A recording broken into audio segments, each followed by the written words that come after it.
Hello everybody, this is Jeff Olson with Danfoss Drives. Today I have a brief video for you to demonstrate how to connect a Danfoss VLT drive with an Ethernet option card installed to a PC running the Danfoss MCT10 software tool.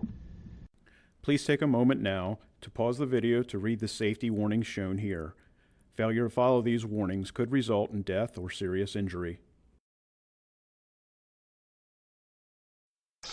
This video will assume that the drives or network of drives that you wish to communicate with have already been manually addressed. If you do not know how to do that, it's done in Main Menu Parameter Group 12. Here you can see that I have the IP address assignment set to manual. I would certainly recommend leaving this set to manual and manually addressing the drives rather than dynamically. Parameter 1201 here is where I actually set the drive's address. I have this set to 192.168.1.100 and the subnet mask is set as well. The next step in the process is to manually address the Ethernet adapter on the laptop. I'm going to show you what I currently have my computer set to. And it is addressed 192.168.1.200. This was done in the network adapter properties in the control panel. So now that my laptop and all the drives are on the same network, I'm going to go ahead and highlight network here in my MCT10 software, right click and select Add, Remove, Configure Buses. At this point here, we'll see that we do not have Ethernet, so I want to add one. And in the drop-down menu here, I'm going to select Ethernet right here, and I can name the network anything I'd like. I'm going to close this box, and now we see that we have Ethernet here. Now, normally you can right-click and scan bus for active drives. Those drives that are addressed on the network should show right up. And here we see that I do have that drive, 192.168.1.100. At this point, I am in live communication with this drive, and any parameter changes I make or readouts I view are in real time.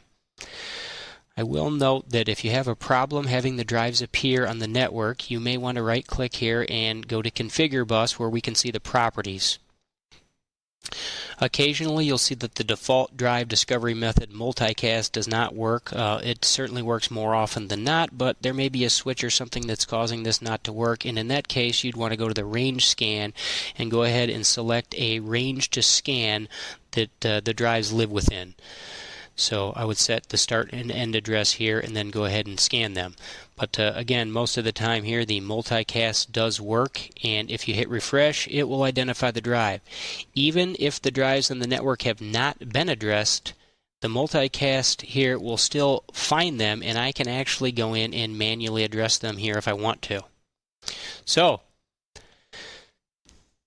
hopefully this helps you out in connecting your drives to MCT10. Thanks for watching. Until next time. Thank you for viewing. We hope this information has been helpful. Danfoss Drives can provide additional technical support, parts information, or repair services options by contacting us through one of the following methods. For immediate access to customer service or a technical support expert in North America, call 1-888-DANFOSS or 1-888-326-3677 or contact us through email.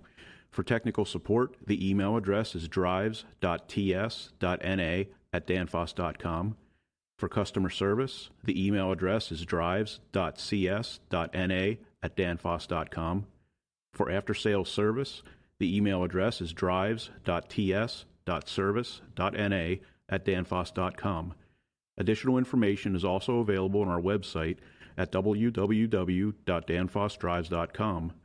For contact information in areas outside of North America, please visit our global website at www.danfoss.com. Thanks again.